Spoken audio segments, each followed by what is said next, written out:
Hey everyone! For those of you that are also working with beeswax for your candles, this is just something that I found. I'm working with beeswax and I bought these molds. I got these off of Amazon, so I'm just going to let you know that they are,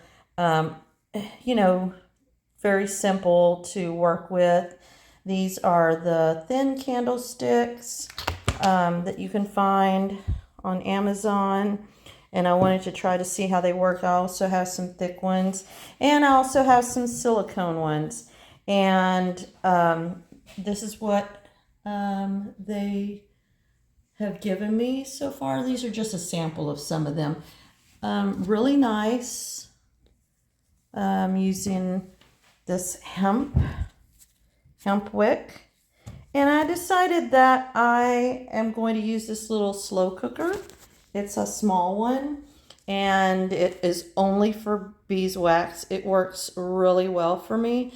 You want to make sure that you put whatever you're melting your beeswax with, that you only use it for that, because you will understand if you work with beeswax. It's very difficult to get that off. So anyway, let me show you a little bit what I am doing in the process. Okay, so also I went ahead and prepared these ahead of time. They're silicone and I don't have any rubber bands, so I just am using what I have. I only have 2, so we'll see how much that fills up. Okay, let's be very careful with this because I really don't want to spill. Once you are ready to pour beeswax, you better just go ahead and keep on going, because if you've worked with beeswax before, you know that it starts drying pretty quickly. So we'll do this. I have put tape on the bottom of these, and when I did this the first time, I did not tape good enough on the bottom, so you can only imagine what happened. I'm going to try to be very careful, because if I temp one of these over, how big a mess will that make? I have a feeling that's going to happen, but shh. Quiet. Don't say that. Silicone ones are the first time using them. I mean, these.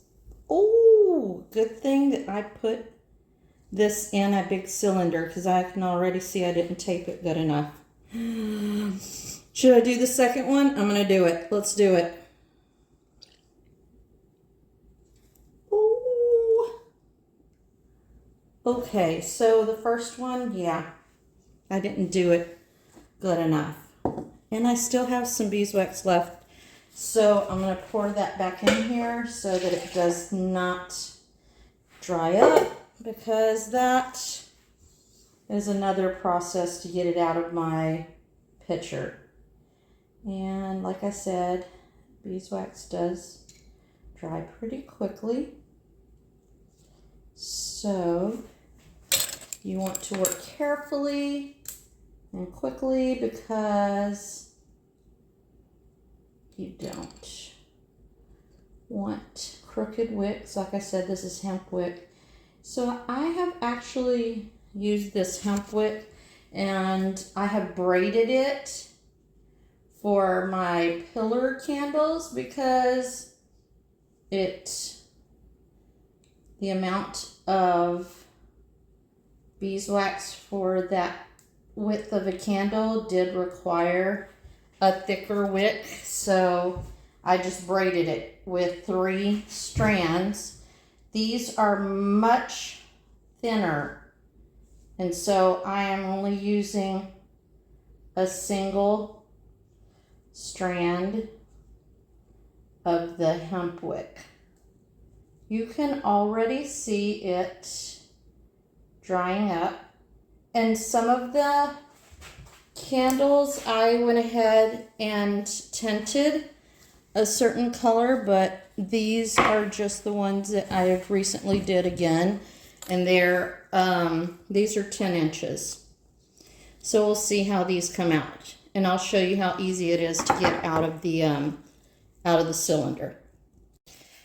Okay, so we're ready to open these molds. I'm sorry, this is a few parts. But anyway, I did take one of these out of the molds already. This is the silicone mold. See, it just, you know, it's so flexible that you can just do whatever you need to get it out.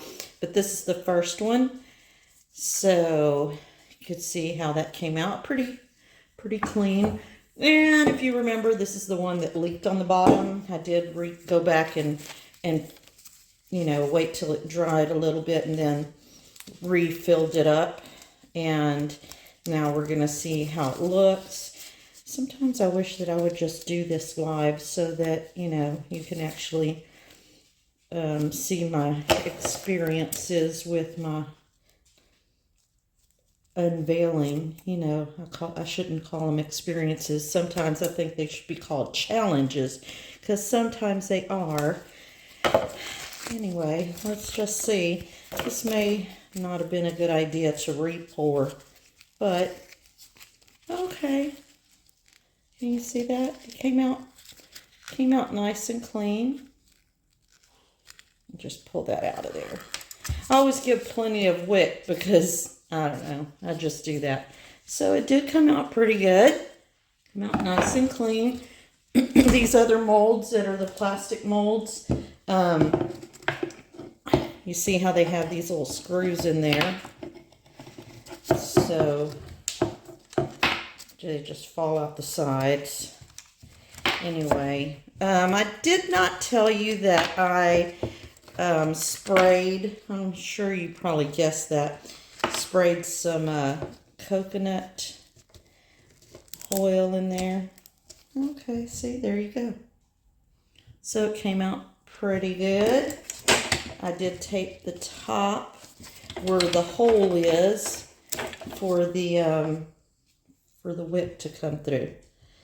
Okay, so there you see. And basically it's the same for the other one. I'm going to just tell you, I did try this before off camera, before I did the struggle with you to unveil this. And like I said, it was a little struggle. And trying to get the wax out.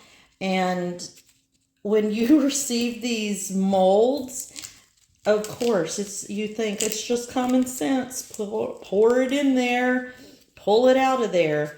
And so, of course, they don't give you any instructions, blah, blah, blah. But I have found that if you roll it, you know, common sense, again, if you roll it, it will give you a little bit of release from the cylinder. And sometimes you have to just have some good old muscle power there. I was trying to find something flat to push it down with, and I couldn't find anything. Sometimes it just doesn't want to work for you, and you have to get the hair dryer out. So that's what I have. And here goes the last part I'm about to show you, and this is true frustration. Ready? Okay, so I worked with it a little off camera. This was a test run. I've gotten one of these out before. Like I said, be careful with the molds that you select, because sometimes they are not very easy to work with. You end up really messing with your candle. And these were really coated with non-stick, the coconut non-stick. And I have worked with some of these molds before, and they are easy to get the wax out, even in a cylinder shape like this. But the construction of them really allows for you to be able to roll it, and that normally works. And they come out really easy. But some just don't, and you have to kind of decide what's going to be best for your candle making business.